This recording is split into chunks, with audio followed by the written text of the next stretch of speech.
नमस्कार दोस्तों। आज की क्राइम कहानी में आप सभी का स्वागत है। 5 लाख का एक इनामी गैंगस्टर। एक वक्त में जिस पे नेता हो, मंत्री हो, सरकार हो या बड़े बड़े अफसर हो, उन सभी का यही कहना था कि अगर वो पकड़ा नहीं जाता, पकड़ में नहीं आता, तो उसका एनकाउंटर कर दो। यह बात अघोषित थी पर सबको पता था। वजह ये थी कि वो सबके लिए खतरा बन चुका था। वजह ये थी कि उस पे 5 लाख रुपए का इनाम था और वो पकड़ में नहीं आ रहा था। वजह ये भी थी कि उसको पकड़ने के लिए राजस्थान सरकार अलग अलग जगहों पर अलग अलग दबिश डाल चुकी थी और सिर्फ उसे पकड़ने के लिए राजस्थान सरकार अभी तक 8 से 9 करोड़ रुपए खर्च कर चुकी थी। आखिरकार जिस बेसब्री से इस गैंगस्टर को पुलिस ढूंढ रही थी, उसका एक सुराग मिलता है 2017 में। आनंदपाल सिंह, राजस्थान के नागौर जिले का रहने वाला, देखते ही देखते जुर्म की दुनिया में एक बहुत बड़ा नाम और सोशल मीडिया पे जिसके हजारों फैंस फॉलोअर्स, क्योंकि ये ट्रेंड है, और राजस्थान सरकार और मंत्री के लिए एक सरदर्द। कहा जाता है कि आनंदपाल सिंह के निशाने पे मंत्री और विधायकों की संख्या लगभग 26 से 27 थी, सिर्फ और सिर्फ वसूली की वजह से।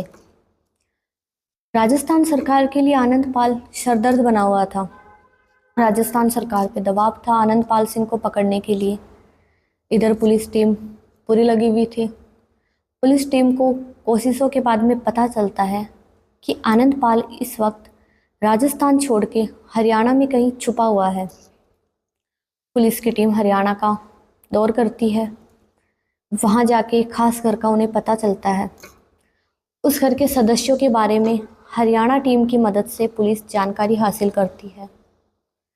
पुलिस टीम को पता चलता है कि हाँ, आनंदपाल अक्सर यहाँ आता जाता है भेष बदल बदल कर, और वो अब कहीं कभी भी आ सकता है। इसलिए राजस्थान पुलिस वहाँ पे अपना डेरा डाल लेती है भेष बदल कर।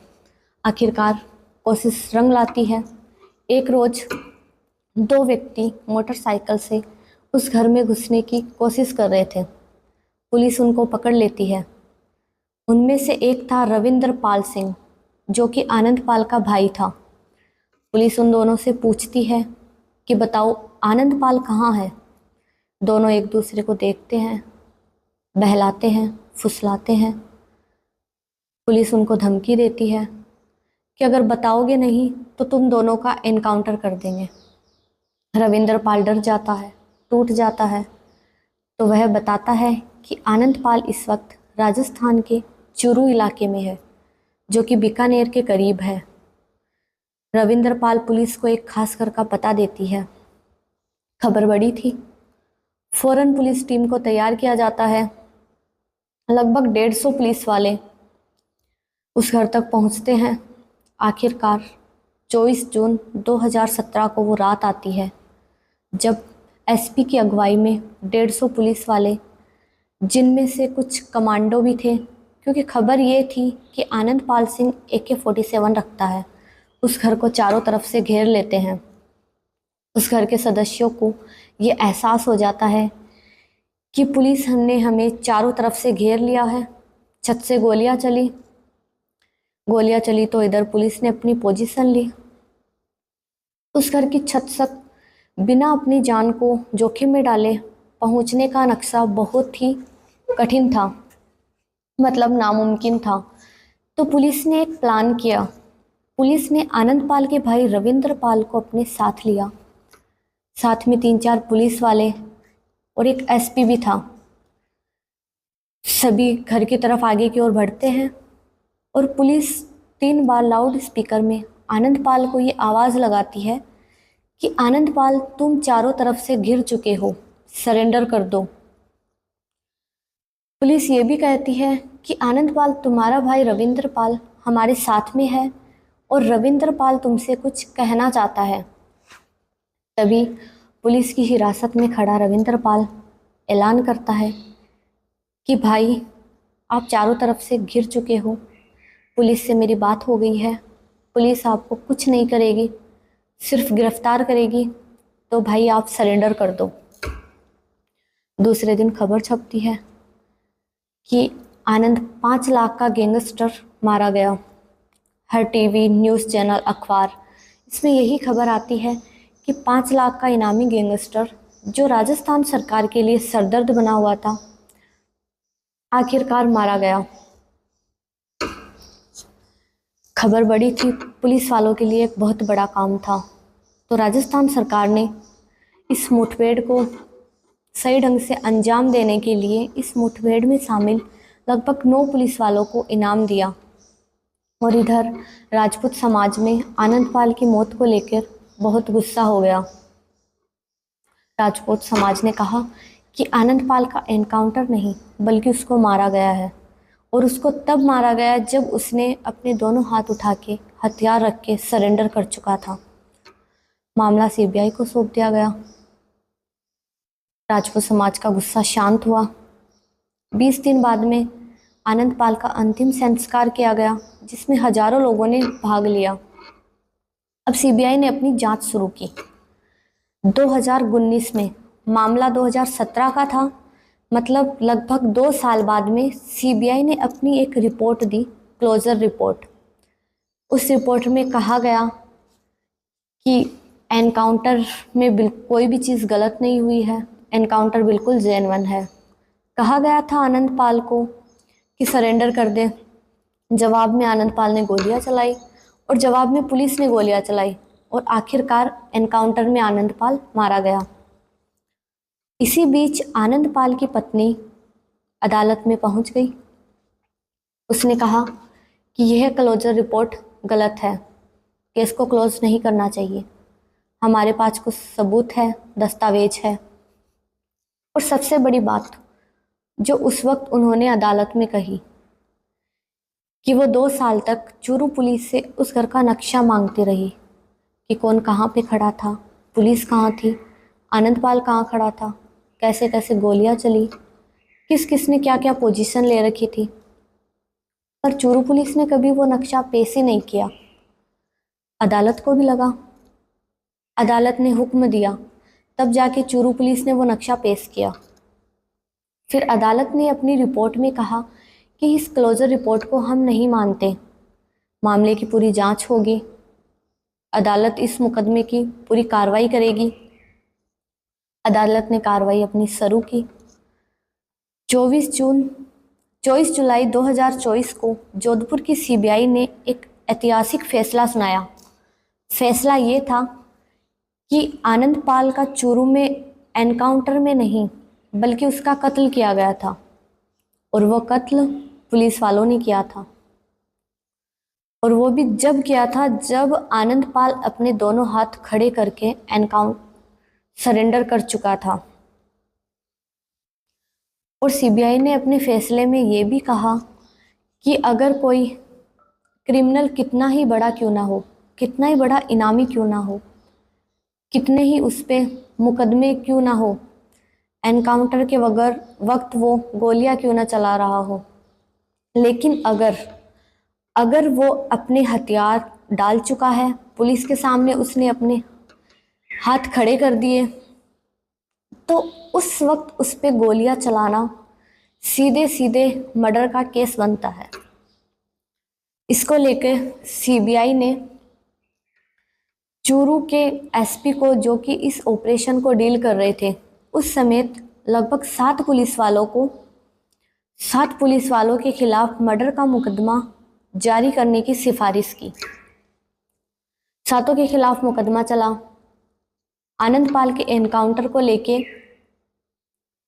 एसपी समेत 7 पुलिस वालों के खिलाफ मुकदमा जारी किया गया। पर सवाल ये है कि आखिरकार अदालत ने आनंदपाल के एनकाउंटर को कत्ल क्यों माना। 4 साल बहस चली, बहुत सारी चीज़ें हुई, तो उसके लिए 5 ऐसे पॉइंट थे जिस पे पुलिस अदालत को ये कन्विंस नहीं कर सकी कि ये उनके खिलाफ क्यों है। पुलिस ने इस लावारिस केस में बहुत सारी गलतियां की। पुलिस ने क्राइम सीन में गलतियां की, पुलिस ने अपने बयान में गलतियां की, पुलिस ने पूरा नक्शा पेश करने में गलतियां की। तो 5 ऐसे पॉइंट बने जिससे अदालत को ये फैसला सुनाना पड़ा। तो जो 5 पॉइंट थे जिससे आनंद पाल का एनकाउंटर कत्ल में साबित हुआ, तो वो ये है। पहला, ये पुलिस के दौरान पुलिस का सारा बयान ये था कि एनकाउंटर के समय आनंद पाल छत पे था, पुलिस की पूरी टीम छत से नीचे थी, बाकी कुछ एक सीढ़ियों पे थे। मतलब पूरे मामले में आनंद पाल छत पे ही था। आनंद पाल की पोजीशन सिर्फ छत की थी, ऐसा पुलिस का कहना है। तो जो सीढ़ियों पे था, जिसके हाथ से गोलियां चलाई गई, उसके हाथ में ब्लॉक पिस्टल थी। ब्लॉक पिस्टल की एक खासियत होती है, बाकी पिस्टल की भी होती है, पर इसकी एक खासियत होती है कि अगर गोली यहाँ से चल रही है तो गोली के खोखे यहीं गिरेंगे। सपोज मैं यहाँ से गोलियाँ चला रही हूँ, तो जो गोली के खोखे हैं वो मेरे पास ही गिरेंगे, गोली के साथ उड़ के नहीं जाते। पर जो खोखे बरामद किए गए वो आनंद पाल के पास छत पे मिले। तो जज के मुताबिक जज ने कहा कि अगर गोली सीढ़ियों से चलाई गई है तो खोखे सीढ़ियों पे मिलने चाहिए, ना कि छत पे। सवाल भी ठीक था, क्योंकि पुलिस वालों का यही कहना था कि गोलियां सीढ़ियों से चली थी और आनंद पाल छत पे था, तो खोखे सीढ़ियों पे मिलने के बजाय छत पे क्यों मिले? पहला सवाल यही था। दूसरा पॉइंट ये था कि आनंद पाल का 2 बार पोस्टमार्टम किया गया। पोस्टमार्टम रिपोर्ट में आनंद पाल के जिस्म पे टैटूइंग होता है एक, जो गोलियां अगर पास से चलाई गई है तो गोलियां अपने पास में निशान छोड़ती है जिस्म पर वो टैटूइंग तभी बनता है जब गोली 3 से 5 फीट के पास से चलाई गई हो, और आनंद पाल के जिस्म पे टैटूइंग था, यानी कि गोलियां पास से ही चली है। पर पुलिस वालों का कहना था कि आनंद पाल बराबर छत पे था और पुलिस वाले नीचे थे और कुछ एक सीढ़ियों पे थे। पुलिस वालों का शुरू से यही बयान था। तो जज ने ये क्वेश्चन किया कि मान लो अगर आप सीढ़ियों पे थे तो टैटूइंग कैसे बना उसके जिस्म पे, यानी कि गोलियां तो 3 से 5 फीट के अंदर चली, और जो छत की ऊंचाई, छत की दूरी और नीचे जो पुलिस वाले थे उनकी दूरी लगभग 15 से 20 फीट की थी। तो ये सवाल खड़ा हुआ कि गोलियां आनंद पाल को पास से ही चलाई गई है।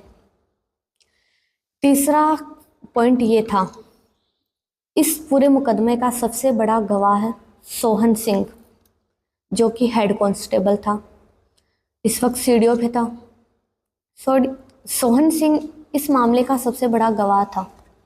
सोहन सिंह ने कहा कि मैं सीढ़ियों की आड़ में बैठा था, सामने से आनंद पाल आया, आनंद पाल ने गोली चलाई, सामने से मैंने गोली चलाई, तो आनंद पाल सीढ़ियों पे गिरा।